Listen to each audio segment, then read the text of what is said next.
nice thing to think about rather than comparison is inspiration. So, I've hung out with Dylan a couple of times. It's not comparison, is that if he didn't exist in that world of stuff and didn't make me think like, wow, that stuff's possible, that stuff that I definitely can't do is possible, for me now is possible. And it was a grind and I worked really hard. But if I just took that self-defeatist of like, I'll never do that, then yeah, it's going to be a very depressing world. But if you look at someone and go, wow, this could be possible for me if my body allows it, let's have a go, then it opens up a world, because there's always bigger fish. Like, that's a tough pill to swallow, but like, there's always bigger fish, stronger fish, more flexible fish, and you just got to like love your body for where it is and where it's at and what it is capable of, and then work with it and measuring yourself against where you started, not where you're going. That's Dan Morgan, and this is the Yoga Life podcast.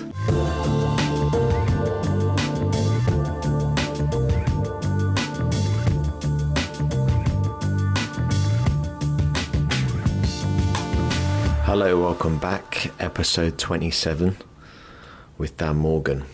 Dan was with me for a whole weekend.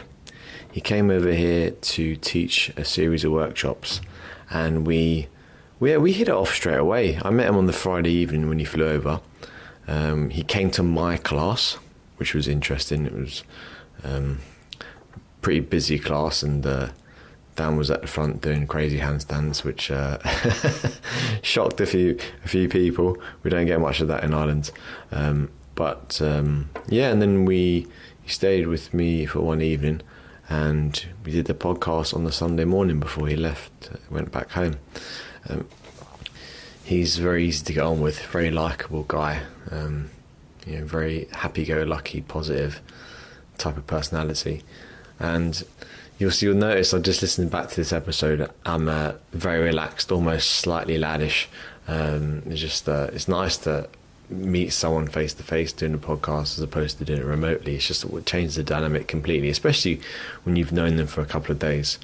So Dan, I think the most important thing about Dan is he is one of the youngest, if not the youngest teacher I've spoken to, and the most successful for his age. You could ask, how do you define success? For me, it's someone who is who I would assume is financially stable, someone who has many revenue streams, who is creating, for want of a better word, a recognizable brand, and then they're known to be an expert in their area. And that's what Dan is, and in not just one area but many areas, as you'll find out. So I hope you enjoy it and learn a lot from it. Just goes to show you don't have to be teaching for a long time to do great things. This podcast is doing really well, by the way, so thanks to everyone. We've reached over 50 5-star reviews. If you would be kind enough to add on to that, you can find it on iTunes, where you can leave a review and a rating. And also, please subscribe. I've never actually asked to do that, but that helps as well. Someone told me today that they had an issue leaving a review. It wouldn't accept it. So if you do have any issues with technical issues leaving a review, let me know. That'd be great. So I hope you enjoy this conversation with Dan. Hello, mate. Hello, mate. How are you? I'm good, thank you, man. How you doing? I'm good, mate. Good weekend. Loved it, mate. Fantastic weekend. Yeah. Your first weekend in Dublin? First weekend in Dublin, yeah. Oh, well, first weekend teaching in Dublin, yeah. What do you reckon? Loved it. Yeah, I love coming to Ireland. So I think I've been here, I guess, 3 or 4 times this year. And I came here a lot last year as well. And yeah, great community. I love the Irish people. Like, I spent a lot of time here now over the last few years, both for work and coming here for various other trips. And yeah, I love it here. But you come down, because I knew you were coming to Ireland before, but it was to Waterford, was it? Yeah, Waterford, yeah. What's down in Waterford? I taught a studio there. So they've got a great community down there as well. So I taught a house of yoga in Waterford. Oh, yeah. And a weekend of workshops, much like this weekend. Great community, yeah, really, really great. Yeah. Yeah. Yeah, you got a good turnout because to give people some context, I went to both your workshops yesterday and there's a really good turnout.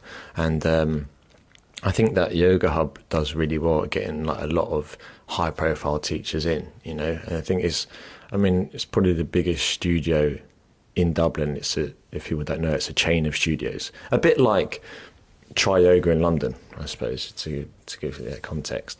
But you go all around the world. I mean, you were saying last night you don't teach public classes at the moment. Yeah. So at the moment, no public classes. So just private clients. And then, events. So I'll teach weekend seminars or CPD trainings or teacher trainings, the intensives, 200 hours, or part of 300 hours, retreats, that sort of thing. Yeah. So majority of my time this year has been traveling and being welcomed into other people's communities, or, you know, providing trainings for people, and then private clients, and then training. So sort of continued development for myself. So various other courses, and I love learning and developing myself. So, yeah. I think when you look at your Instagram, which is what a lot of people do in terms of networking for yoga, it's quite easy to get caught up in the aesthetics of impressive arm balancing, but you do a lot more than that, which even I didn't realise. And I'm a fan of yours, you know, but I didn't realise all the other stuff you do. So what you do? FRC, massage therapy. So yeah, I've got an interest a lot in sort of postural work. So something called PRI that I'm now starting to learn a bit about. So yeah, postural restoration and understanding how breathing affects our body and the position of our pelvis and our rib cage, our diaphragm, and it all gets very, very deep, but very interesting. And then the combining of the worlds between sort of massage therapy and getting hands-on and being able to carefully manipulate a body, for instance, on like a massage table, and then also teaching people how to control themselves with their movement. So sometimes people don't have a functioning joint just yet. And so you've got to take them through those ranges passively, and you can guide them with movements of their arm, let's say, or their leg for their hip or their shoulder. And then once they start to understand that and they start to get that freedom without any pain, and then teaching them how they can control that movement in themselves, which is where sort of the FRC comes in. And then yoga asana, the movement side of stuff, provides amazing movement variability. So just, you know, giving people lots of opportunities to move in many different ways is great for keeping a healthy and functioning body. And of course, you've got all the other sides of the yoga practice, the other 7 limbs of, you know, checking in with yourself. Yeah, well, I think there is such a thing as mindless yoga. As you were saying yesterday, that it's easy to go to a class, a vinyasa class, sling your arms up in the air, put them back down again, fold forward, fold backwards, or bend backwards, without actually thinking what's the intention behind it. And I think it's really good and refreshing to see modern yoga teachers that are coming at it, different movement practices, but doing them mindfully. Because you could do FRC in a really mindful way, or CARS and that type of thing. And I think it's important that people re-examine their physical practice. It doesn't have to be a yoga class. So with the PRI, did you say that you're going to be teaching that next year or studying next year? Studying, okay. Yeah. So I'm studying my second, I guess, massage course, which is for clinical pain. So it's dealing a lot with, say, conditions like frozen shoulder or sacroiliac or lower back pain. So it's looking a lot more into clinical issues, because I found that, you know, a lot of people are coming to my classes because they want to be out of pain, or their doctor or clinician has told them that yoga's good for everything, you know, and yoga does provide a lot of answers, but I don't personally believe that it provides them all, which is why I stepped out into looking a little more at both sides of things. So I've done like a coaching course, and now I'm considering studying therapy for that side of things, or massage therapy, so that we can get hands-on with people, or I can look a little deeper into how they're moving and working out what's going on an individual, unique level for one individual. Because, yeah, this topic can go many ways, but, you know, sometimes people come to yoga looking for the cure. And the problem, in my opinion, is that in a group setting, it's not something you can deliver. You can't deliver an individualized practice for one person. And I think some people may come with that expectancy. And also people come expecting a yoga teacher to be a doctor, or to understand every ache and pain and condition that a person would have, and let's say you've got 20 to 50 or 60 people in a room. You can check in with these things, and if you've got an awareness, modify. But it's quite challenging, I think, for teachers coming out that with a basic level of anatomy and, not a doctor's degree of managing these things. So it's something I've been exploring now, is where that line ends of how much a yoga teacher should know, and what is it their job to know as a teacher, and not being afraid to say, I don't know that, and it's not my job to know that, but I will facilitate this experience as safely and as well as I can for you. But because I'm curious, and often referring people to physiotherapists or osteopaths or counseling, or it made me consider, well, if you're interested in these areas, why don't you start learning about them yourself? And so obviously things like therapy or counseling is a much longer term venture. It's not something I could just jump on an intensive course with and be qualified in. And now, as I'm seeing with the world of massages, is endless. Body work is an amazing bottomless pit, as is yoga. And I'm really pleased that I'm on that now and starting to work with more specific conditions. So that if I have a private client come to me and they're like, I would love to do a handstand, and then I find out that they can't lift their arm up over their head safely or without pain, then it's something that maybe we're going to have to find a way of getting to in different ways. So maybe that would be some therapy work on the table, working with their upper body until they've got that movement, and then we can work for the handstand. So just more tools for the toolkit. Yeah. But and actually I didn't ask you this because we were chatting about this yesterday. When you say counselling, or not counselling, or therapy, do you mean like kind of, not psychiatry, what's the word I'm looking for? Like a therapist, yeah. Is that what you mean? Yeah. Okay. Yeah, so I studied with Animas, which is like a transformative coaching school in London, and I did their course a year or so ago, and I really, really enjoyed that. But coaching is very present and future based. So if anything comes up about the past, it's not our job, or we're not qualified to go there. So obviously a lot of therapy deals with past based experience. And I think the difficulty, again, another thing that, yoga teachers, or to some degree PTs, or anyone that works in a class environment or a one-on-one, is if anything like that comes up, is where does our job role start and finish? And I think that, for any newly qualified teachers out there or people considering, is just being a pair of ears for someone to talk, it can do wonders. They say that most people can solve their own problems with 20 minutes inside a phone box speaking out loud. There's a lot of power in just being heard, feeling like you've been listened to. But much like someone comes to my class with a lower back issue and yoga is not improving it or exacerbating it, then, okay, what other tools could I offer? Or does this need to be a referral to someone that knows a whole lot more about this than me? Is it the same thing now with my interest potentially in learning about therapy and stuff? Is kind of like the whole Ido Portal thing of, being a generalist rather than a specialist. But I've got a lifetime to hopefully become a generalist specialist,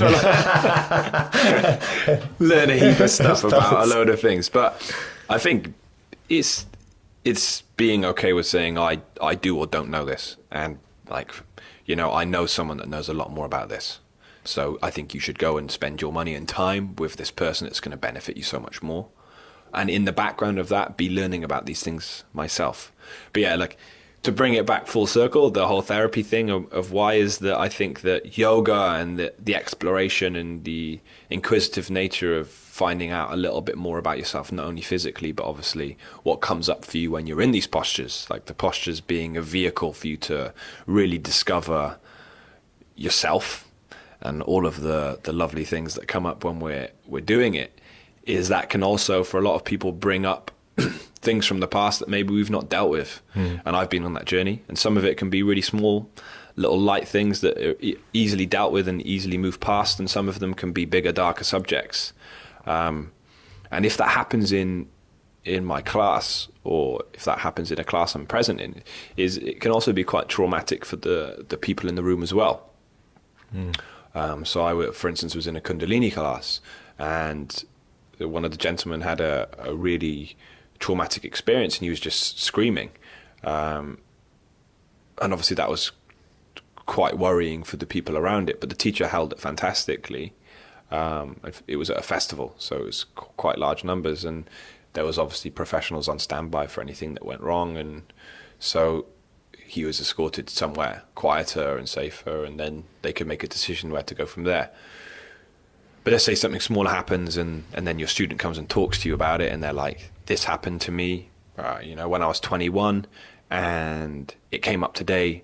I don't know what to do about it. What do you think? And that's like the the panic question. You give me your opinion, tell me how to fix this, and it's a difficult thing to deal with. So just having enough information to know that it's okay just to say, look, I'm happy to listen to you talk about this, and then maybe we could discuss where else you could go with this. Who else do you need to go and speak to that may be able to help you move past this, rather than trying to be the counselor or the therapist myself when I don't have those qualifications. But because I'm interested in the human and the physical and the psyche and the emotional and stuff, I'm just fascinated by this stuff, and how the mind and the body is 100% so interlinked. Yeah, but you touched on a couple of things there. You don't have to be, I think if you constantly, which is what you're doing, re-examining your thought patterns, constantly educating yourself, learning, unlearning, relearning, and never ending. Yeah, never ending. I think that's what every teacher should be doing. I don't think, we were talking about this yesterday, that just because you've been teaching yoga for 20 years doesn't mean you're a good teacher. And that's a controversial thing to say, but I've been to classes with teachers that teach for 20 years, and they're just going for the motions. They haven't actually re-examined what they're teaching and questioned why. So you've been teaching for a relatively short time in terms of what you've achieved, but I think that duration doesn't mean expertise. It's if you're constantly looking to challenge your own thoughts, and part of that, and that comes across because we were saying, like Jason Crandall, we were talking about this, how he may say something and go, do you know what, I've looked at this again, and I actually think that I was maybe wrong the first time because I have a different approach. And I think as humans, when you hear someone say that, or I don't know, you respect them way more, you trust them way more. And I've just started teaching on teacher training, and the guy that was heading up the training asked me a question in front of everyone, and it was the first time I had to speak in front of everyone, and I didn't know the answer. So I said, I don't know, and everyone looked at me and then looked back at him, and then he carried on talking, and I sat there for about 20 minutes thinking, well, I should have said this, I should have that, but I didn't know the answer.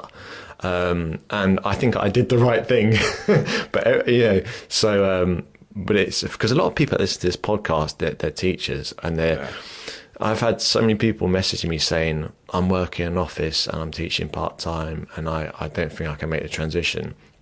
But I think to know what you know and know what you don't know, is so important. What's been your journey? No, I hate that word. You're like through, so you're 27. Yeah, 27. Knock out some stats. When did you first start teaching? Just coming up 4 years ago. Or teaching yoga? Yeah, coming up 4 years ago. And what did you do before that?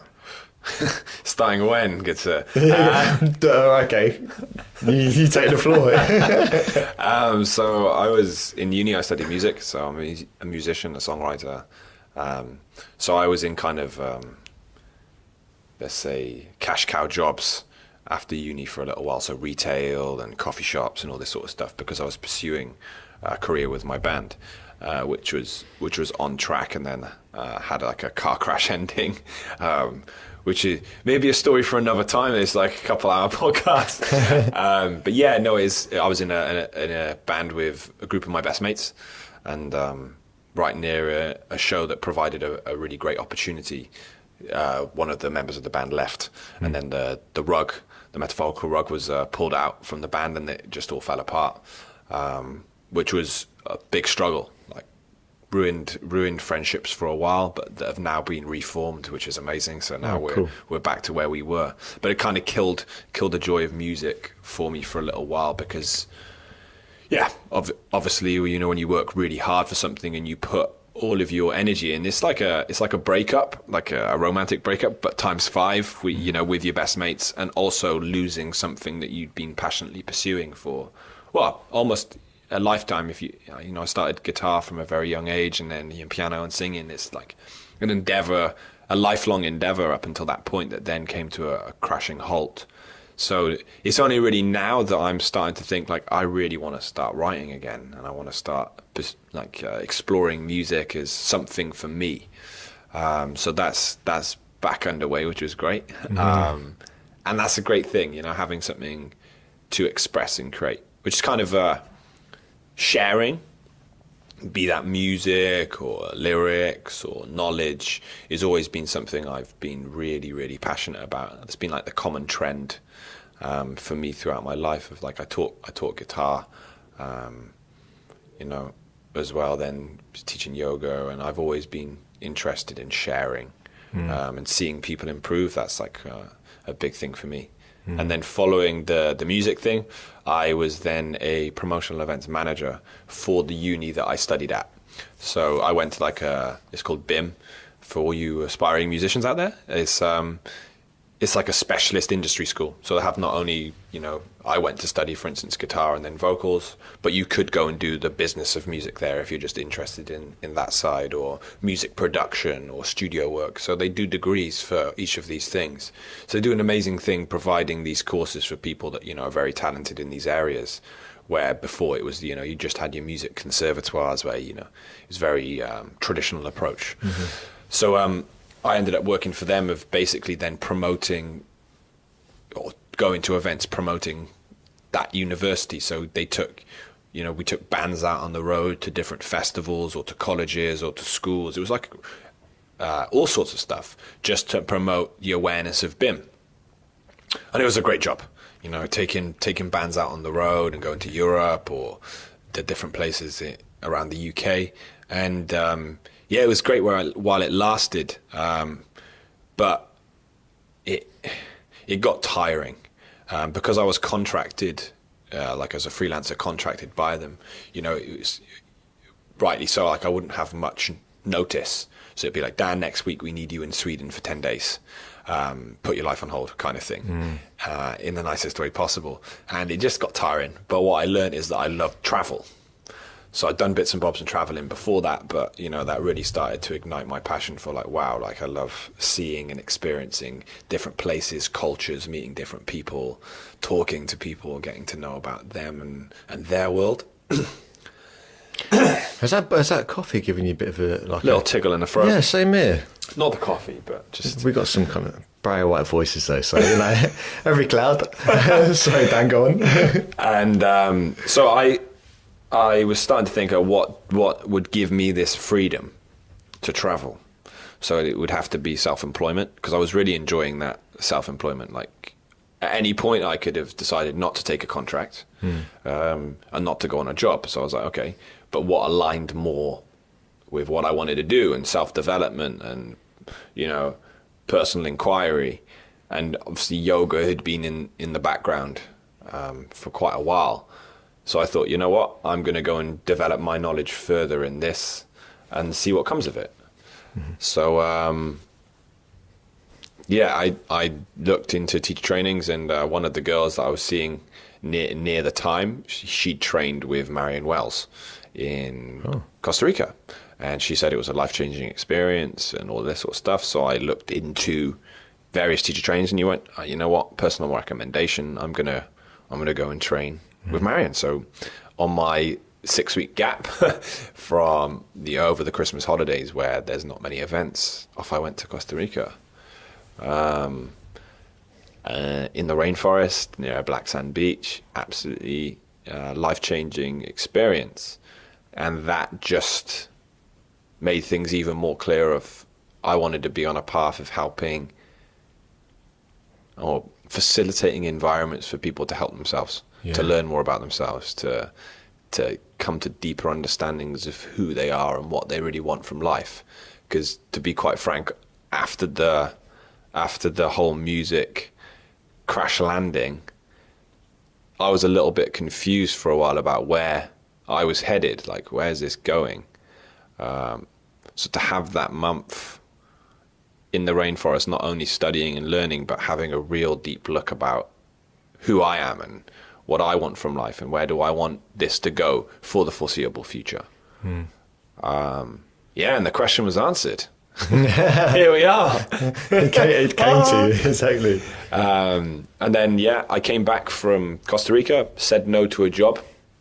So I was supposed to be then part of the full-time team in Brighton. So this was 3 or 4 years ago, and I said I can't move to Brighton. Everything's changed for me. I'm gonna pursue becoming a yoga teacher. And obviously they were shocked, but the team were great, and they were like, completely understand your decision. Thanks for letting us know. Keep in touch and all this sort of stuff, because I was really close with the group that I worked with. So shout out to the BIM crew.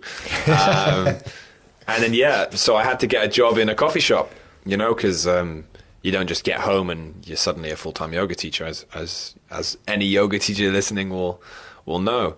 So I got a coffee shop job. Not the most fond of my boss there, so I won't name the coffee shop. I'm just going to keep it nice and polite and happy. So I was doing that, but first week I was really, really fortunate in that my long-term teacher was then actually setting up a franchise of Hot Pod. So he was a traditional Ashtanga and Mysore teacher, and he was setting up Hot Pod, and so he was leaving his classes, at different studios. And so I'd been his student for quite a while, and he said, Dan, would you like to take over my time slot? So I was like, whoa, some big shoes to fill. I took it over. So I think in the first week I was teaching like 4 or 5 classes. So straight off the bat, it was quite a lot of classes to be doing. And then it was, 7 days a week work amongst cafe and yoga. And then progressively more and more, the yoga became more and the cafe became less, until it was just a Saturday job at a state agency, and then pretty much full-time teaching roster. And then it was full-time teaching roster. And then that was anywhere between like 16 and 24 classes a week, which eventually led to a re-examining of how much teaching I was doing, because my passion started to slip, giving too much, not enough to myself. And that's something we could discuss if that's of any interest. But, absolutely, man. But so that's the last. That was from, let's say, 19 through to 27. So that's been the last little while. So you taught in Hot Pod Yoga? Yes, because I actually taught there for a little while. Went over to London to do the training as well. And it's an interesting concept, isn't it? Yeah, they're all over the place. When you talk about like teaching loads of classes, and it's funny now you don't teach any public classes, isn't it? It's crazy how people have one vision of what a yoga teacher is. They don't think about, I could not teach any public classes and go around the world do retreats if that was what they wanted to do. What they wanted to do, exactly, and if that their speciality. Business-wise, because yesterday was your last workshop for 2018. For the year. Woo, time to chill. Yeah, man. So business-wise, what's kind of on the horizon for you for 2019, Dan? Oh, that's a great question. questions. Business 2019. So I'm gonna do less events next year. That doesn't mean none. I'm gonna be doing two or three international events a month. Quite a lot still. Still quite a lot. Likely two. Or that might be, let's say, a CPD. So I'm teaching 3 CPDs next year, called the Yoga Teacher Tune-Up, which is geared at filling in all the blanks that are commonly missed from a 200-hour. So I'm really excited about that training, co-teaching with my friend Davin Jones. So if you've not heard of him, definitely check him out. He's a good guy. We'll be teaching them in Doha, Paris, and Ireland here. Back here again. Nice. So it's going to be a 30-hour CPD. So yeah, I'm teaching them, teaching a retreat or 2 next year. Details are being confirmed, but it's looking like Croatia, and then one in the UK. And then studying more. So there's a few courses that I'm looking at doing next year, both for movement and yoga, and so I'll be doing another course with the FRC group. I'll be doing quite a few with massage and body work, which is really, really great. And then I'll be looking at PRI, so doing some of their courses now that I start to understand the concept a bit more, because it's very, very deep. I feel like I'm ready to embark on that very deep journey. So 2019 is looking like a lot more self-study for me, a lot more learning, a lot more teaching, and private clients lined up. So be working with a handful of people around London and Brighton, because I don't think I'm away longer than 2 weeks at a time next year, which is nice. This year was a few intensive trainings, so away for 4 to 6 weeks. So next year it's going to allow me to have that consistency in routine, and considering public classes again, considering a couple classes in London, maybe a couple classes in Brighton, but keep it a handful. So I'm, they're my babies that I'll be really, really excited about teaching, and making it really fun and explorative, and sharing some of this stuff that I'm learning. And massage clients starting to get a lot more into that sort of clinical body work. It's mad though we need to take a step back and think that's your job. Isn't it weird to think that some people go, well, not some people, 95% of people, like I used to do, get up in the morning, get in the car, go to the office, sit all day at a desk. There's nothing wrong with that, but this is just the majority of people. And I remember when I was young, my mum would say, work in a bank, work in a job where, you wear a suit. And so now when I tell my mum and dad ask me how's work going, I say good, and I tell them a little bit. I can tell they don't really understand. As long as I'm happy, they're like, "Oh, that's great." But when my dad doesn't have a clue. Right. But if I could say I work in a bank, he's like, "Oh, I can put that in my head. That makes sense." What do your mum and dad make you doing what you do? Yeah, they love it. Do they? Yeah. Yeah, man. Yeah, yeah. They think it's awesome. Do they? Yeah. What do they do for a living? So my dad's an orthodontist and dentist. Okay. My mum was a hygienist until sort of me and my sister were born and grown up, and then she became the best mum. She became super mum. So yeah, that's what they do. So I guess both pretty traditional trajectories. But yeah, to step back a second before I speak kindly about my parents is I think the great thing about, let's call it the 9 to 5 or a traditional trajectory, is that it provides that security of, on the 29th of the month, in goes the money, in goes the paycheck. And, there is an element with certain job roles of it being the same thing every day, but there's merits that come with that. But it doesn't work for me. I was, to put it politely, a very energetic child. And I'm a very energetic adult now. So having that, sameness day in, day out, for me really doesn't work. But for some people it works really well. So not controversial, but to say something very real to people considering an entrepreneurial career or a self-employed career, is that you need to be very comfortable with the uncomfortable of there's no guarantees. And the minute you stop working is the minute you stop making money. So it's a very self-regulated vocation. It requires a lot of discipline. So it's a very different beast, but it's still a beast, and it comes with its own challenges to figure out. But for me, that works. Like, I like that excitement, and I like being my own master, and I like, if I want to take 6 months off, I can, and no one can say anything. Obviously, which is the great thing now about not having any public classes, aside from my commitments to training or workshops or retreats. As much as their commitments, it would look very bad for my business, but at the drop of a hat, I could cancel every single thing that I've got on next year, which I love. I love that if things change and I need to change, then there's a flexible approach. But yeah, just a little piece to say on the world of building your own business.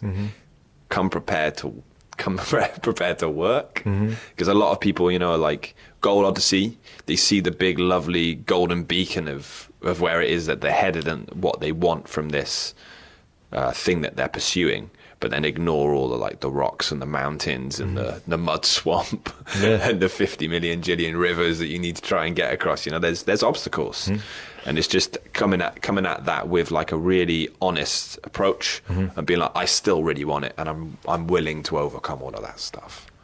Well, to be even more literal, people see you go in this place, that place, and it looks all glamorous and stuff, but the amount of prep that you have to put in for doing a teacher training, the amount of you used to pump out 5 blog posts a week, the amount of work that takes that you don't see, and that is slog. That's you at a desk or at a laptop or at a coffee shop working, like doing what 9 to 5 people are doing. So and also you can put in the definitely coffee shop and also you can put in the effort, but the other thing is, how much do you value yourself? So we were talking about this downstairs, that I won't mention figures, but I know people that teach corporate classes and they get paid the same as they would at a public class. Right? Because some company that's got millions of quid has said, how much do you charge? And they just think, oh, I feel like I'm worth X amount, let's say 40 quid.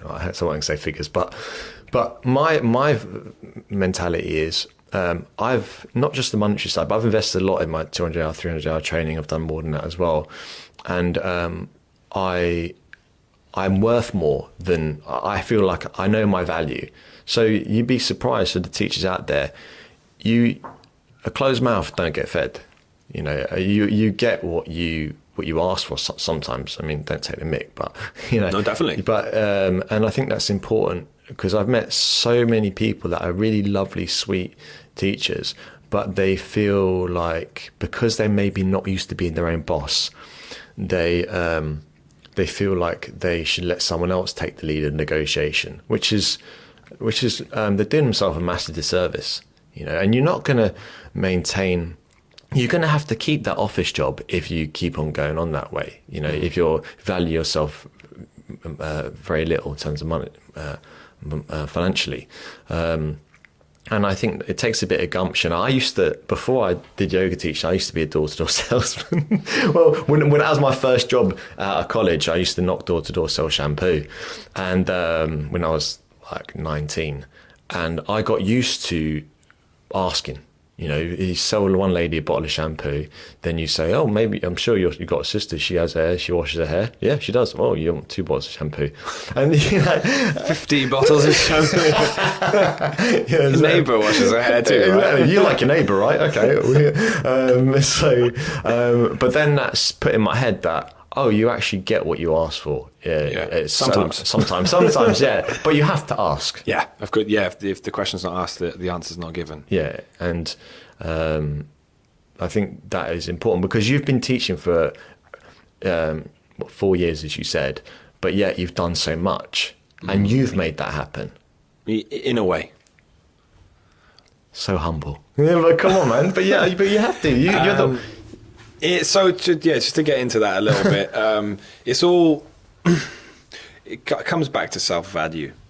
So to segue back, I guess, to the parent conversation, is they've been like always instilling in me and my sister from a young age of you need to pursue what you want to pursue and what's going to fulfill you. And in that, don't let people take you for a ride, and to know your worth. So they were supportive with everything. So I was considering medicine, dentistry, much like my dad. And then there was quite a overnight decision of actually, no, I want to pursue something I'm really passionate about, which was at the time music. And then there was almost an overnight decision of I'm going to become a yoga teacher, and they've been there like so supportive the whole ride. They've been like, yeah, and I moved back to my parents when I first became a yoga teacher, because it was sort of like I had no income, I had nothing. So they were like, yeah, doors open. So I can't thank them enough for that. But the whole time they've been like, you need to know how good you are or not at something, like check yourself. Yeah. kind of thing. But, and from that, then know what to say yes and no to, and don't allow yourself to be taken for granted.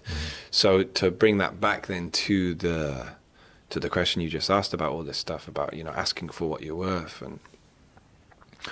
and then, what I've achieved in the small time that I've been doing everything so far.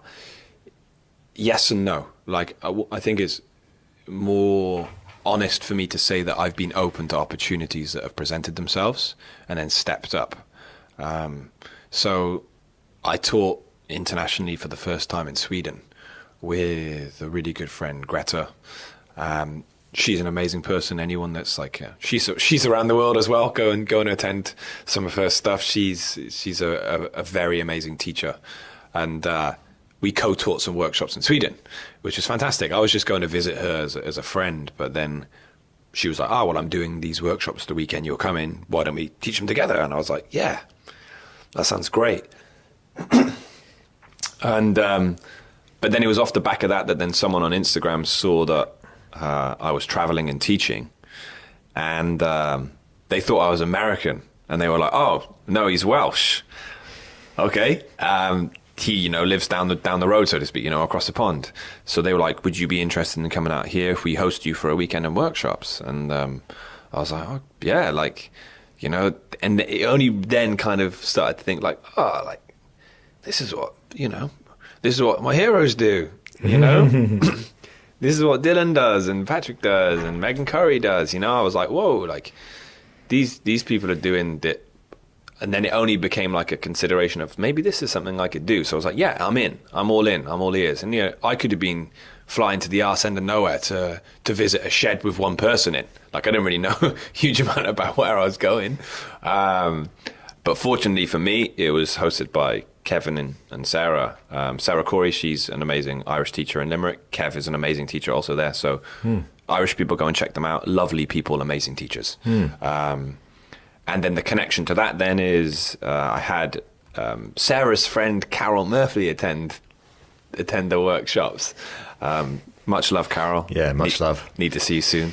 And fortunately for me, I didn't know who she was or the prowess and the experience that she has in the yoga world, because she's very experienced and very knowledgeable person. Again, for those of you that haven't heard of Carol, she's on the podcast, so listen to that. Nice one, Dan. Lovely. And an amazing teacher. So I've been fortunate enough then that off the back of that, we collaborated, and she invited me to do some workshops and to teach on her teacher trainings, which is then the start of more. So it's kind of been from one stepping stone to another, but I was very excited, but also, a little nervous. I was like, okay, am I ready for this? I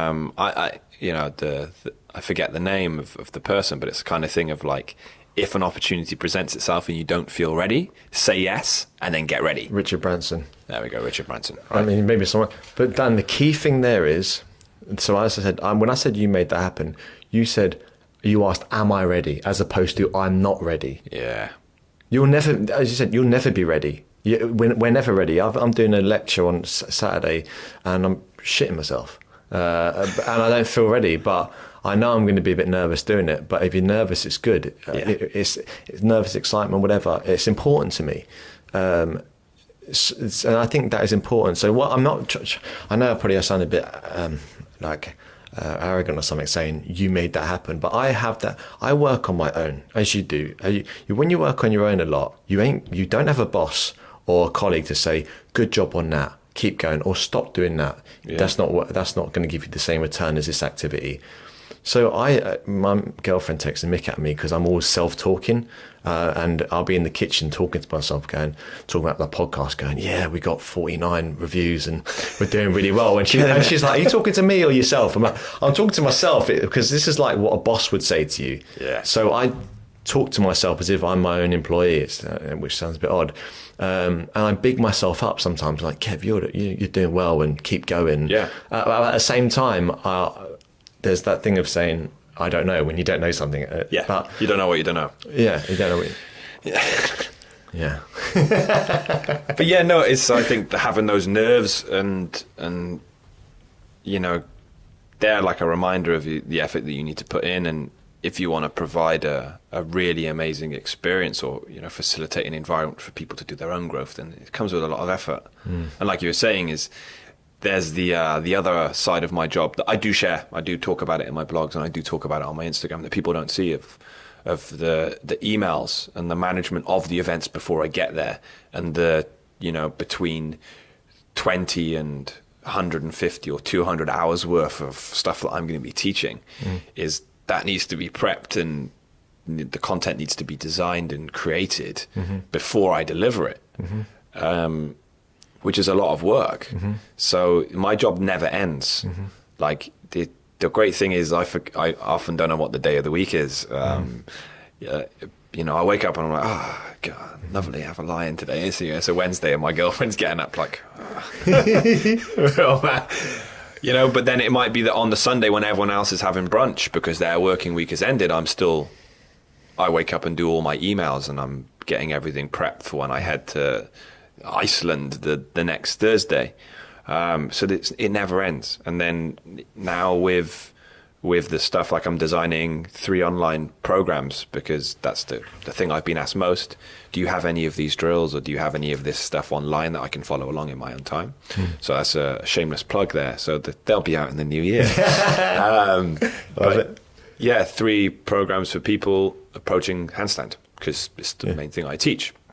But again, that is then a revenue stream that is ticking away without me having to keep, I'm going to have to keep an eye on it, but once that content is created and I can put it out, then hopefully that's a stream of income, or, doing collaborative things or interviews or podcasts or these other things that are ticking over on in the background. It's just spreading more and more awareness. Facebook marketing. The thing with being a yoga teacher now is you can have a very successful career without doing any of this stuff, but I'm a believer in that you need to play the game. So not only do you need to be a great teacher, you need to be a great business person, you need to be a great self-representative, you need to be a great public speaker, you need to be great at collaboration, you need to be great at teamwork, you need to be a great host, you need to be great at... critiquing yourself as well. But two things I want to touch on there, Dan. One is... the opportunities that have come to you, okay, but you made yourself available. I.e., for example, you put a post on Instagram. Yeah. You if you didn't put that post on Instagram, maybe someone wouldn't have seen it and wouldn't have invited you to do this thing. So for sure, for loads of people, including like everyone at some stage has been like, oh, I don't want to post this because who am I to say this? And there's always going to be someone who knows a bit better than you or can do a more impressive pose than you. But if you think that way, nothing's going to happen. You need to put yourself out there, and that's really important.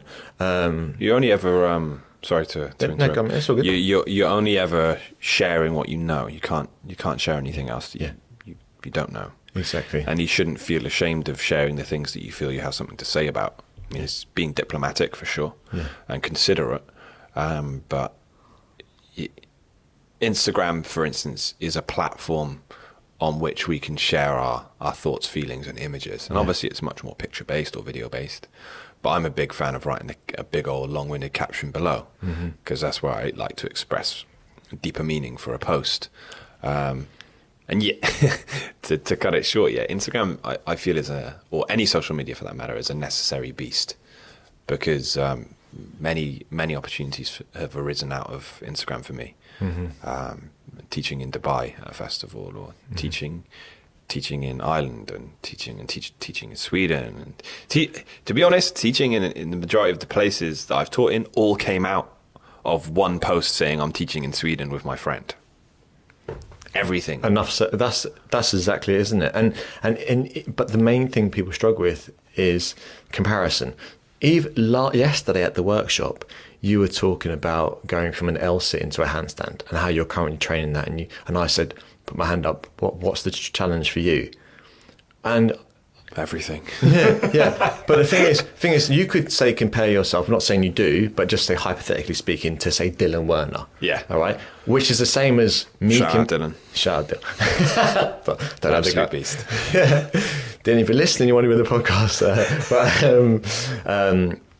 But that's like me comparing myself to you, or there's always going to be someone who can do something slightly more impressive than you, maybe. But that doesn't mean we don't have value to share, Yeah. And you don't have to do a handstand to share something of value on Instagram.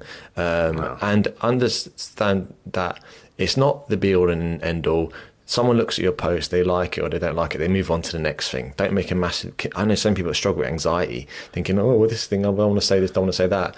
But put what is true to you out there, and you can't go wrong. So it's a nice thing to talk about there. I think it's a nice thing to think about rather than comparison is inspiration. So, I've hung out with Dylan a few times now. And amazing teacher, great guy. So if anyone's not heard of Dylan, I'm sure you have, but if you haven't, an amazing teacher. Obviously loads of stuff online, but go and meet the guy in person. He's a fantastic teacher.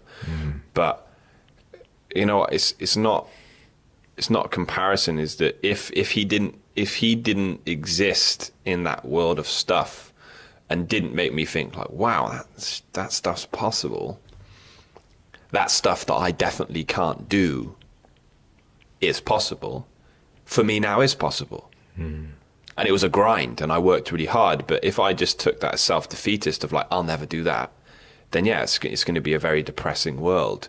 But if you look at someone and go, wow, this could be possible for me if my body allows it, let's have a go, then it opens up a world, because there's always bigger fish. Like, that's a tough pill to swallow, but there's always bigger fish, stronger fish, more flexible fish, and you just got to love your body for where it is and where it's at and what it is capable of, and then work with it. So like I shared yesterday in the workshop, I was saying, like, if you're choosing to strive for a goal, is that it's always measuring your progress and success from where you started. So, you just started day one. How did I do? I went pretty badly. I wasn't able to do any of the things that I wanted to do. Okay, let's check back in. Day 10. I can do this now. What can I do on day 1? Absolutely nothing. What can I do now? A little bit more. Fantastic. Mm-hmm.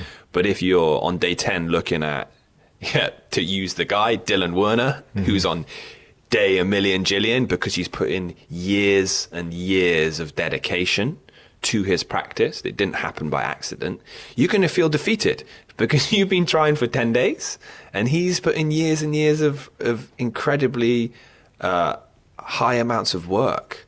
So it's always measuring yourself against yourself and measuring yourself against where you started, not where you're going. Inspiration, not comparison. Yeah. That's massive.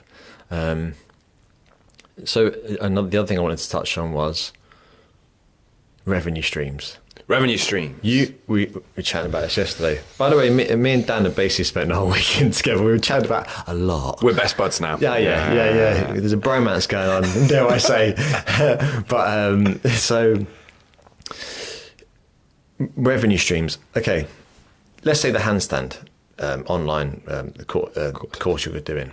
So you've listened to what you thought, okay, this is something I excel at, this is something I'm really good at. You listen to what the people want and you've given them what they want. Yeah. For people out there who can't do handstands, it could be a sound baths. It could be anything. But there's value in everything as long as you pick it and put it out there. But I think that's so. This is, I mean, another reason, like having a podcast. This is a potential revenue stream. You know, hopefully it is. It will be. It will be. Yeah, that's it. Positive language. So actually, I won't go into that. But there's some potential news regarding the podcast and exciting stuff. Yeah. So. But it's looking at people like yourself and have that inspiration of, wow, you can do this, you can do that, you can do beyond teacher trainings, and then you can host your own teacher training. All you need is a space, and obviously and an audience, and the audience, yeah. But there's endless amounts of revenue streams, and it's not just the fact that you can do loads of stuff, but I think being stable, as you said, there's a benefit in 9 to 5 because every 29th of every month you get that paycheck. Yeah. If you're teaching at one studio and that's your only revenue source, the boss wakes up tomorrow and he goes, "I don't need you anymore." You're I mean, that's the same for 9 to 5ers too. Yes, same to 9 to 5. But what I'm going to say, just my point is that, like, if you've got 7 revenue streams, you got retreats, you're teaching at 3 different studios, you got a podcast. Yeah. If one studio doesn't want you anymore, that's only a percentage of your income, like 1/7 of your income. There you go, nice. Thank you. Yes, saved it there. And that's going to make you have more control over your revenue, your bank balance. Yeah, they say that the average millionaire has between 7 and 12 revenue streams. Yeah, I'm not a millionaire yet. Yeah, exactly. I think. Yeah, it's all potentiality, right? You've got to be opening yourself to many different possibilities for these things to happen. But it's all of these pursuits, are an exchange in energy. So you've got to give time to them. So that's the big thing. Is it's a slow burner. Looking at these different revenue streams. I agree. Yeah, if you've got multiple sources of income. If one dries up, then you're hopeful and reliant then on the others. But this security is perceived, right?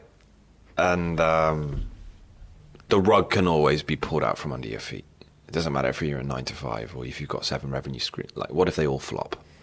And it's getting comfortable with the uncomfortable. But you can only ever do your best, and you can only have a hopeful outlook. The glass is half full, not the glass is half empty, full of shit. Like, you've got to have a positive outlook on life in these ventures of trying. And I think the thing with this, like you were saying, if the people have spoken, so I'm providing something that has been asked for, like, have you not considered putting classes online? Have you not considered, like, creating a program with all of these things in? And I'm like, I have considered, but the hours that it takes to do that, to film 60 plus videos, to write all these programs, and that's a collaborative effort with a good friend and colleague of mine, Alex, who's one of the most knowledgeable people I've ever met. Integrative fitness training, Alex Kirkup. Check him out. If you're in Cardiff, go and see him in person. He's he's just a genius, an awesome genius. So it's been an honor to work with him. But the point I'm getting at is that it's it's analytical, and if you're going to invest energy, relevancy is key. So for me, it'd be completely useless to do an online training for flower arranging. There's an audience, and if I marketed that correctly, then maybe I'd reach some people and the cash flow would start coming in. But likely, like the majority of the people that I'm going to come into contact surrounding what I do, it would be wholly not at all relevant. So for people considering these multiple income streams of, like, doing different things to provide, even, in my opinion, an income stream could be income of relevance, or like people becoming aware of who you are. I think that's powerful, because, you know, one person that sees your free YouTube class may then pay to come to your retreat. So it's not always immediate, you know, pounds dropping in your bank. It's long-term investment. And just creating something that you feel has value. So again, I can't remember the name of the author, but it's more about being a go-giver, okay, not a go-getter. What's the name of the book, do you know? I can't remember. Nice. Yeah, it's like if you... I'll find out and I'll send it to you and you can put it in the notes or something. Yeah, if you're willing to give value, it will come back to you. Yeah, but 100%. Yeah, and also security is perceived, but if you have 7 of your students, they all go, you have to be able to adapt or die. Flexibility in the life sense, right? Yeah, exactly. So, mate, that was phenomenal. How are we doing for time? Have a little check. Yeah, that's great. So now we're gonna have some brekkie and get you to the airport. Yeah, man. Thank you for having me. Yeah, thank you. And if anyone wants to check out Dan, it's DCM Lifestyle. Yeah, .com. If you Google DCM Lifestyle Yoga or Dan Morgan Yoga, you'll find my website, my Instagram, my Facebook. And yeah, keep an eye out. Sign up to my mailing list. That's where I update all people on retreats and trainings and online programs. Yeah. Programs, for those of you that are interested, are set to come out in the new year. And yeah, if you're in Brighton, come and say hello. Come to workshops, come to retreats. And I always love to meet people. So it's like a finishing note of what you're saying, of like this, you know, value and giving is kind of like my whole ethos of going above and beyond for the people that decide to turn up. Is the least as a teacher you can do is to give that back. You know, of not being a close-hearted person, of my job is done and I'm out the door. So I hope to see you on the mat, you know, sometime soon. Brilliant, Dan. Thanks, man. Cheers, mate. Thanks for listening.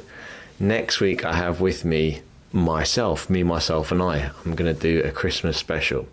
This will be a review of 2018, my highlights, my lowlights, what I learned, and hopefully what I can share with you, giving it a bit of a Christmas theme. I'll probably just wear a Christmas hat while I'm talking, something like that. But yeah, so tune in for that. There'll be episode 28, the Christmas special. And as always, if you enjoy, please leave a rating on iTunes and a review and subscribe. Thanks again. Have a great week. Chat to you next week.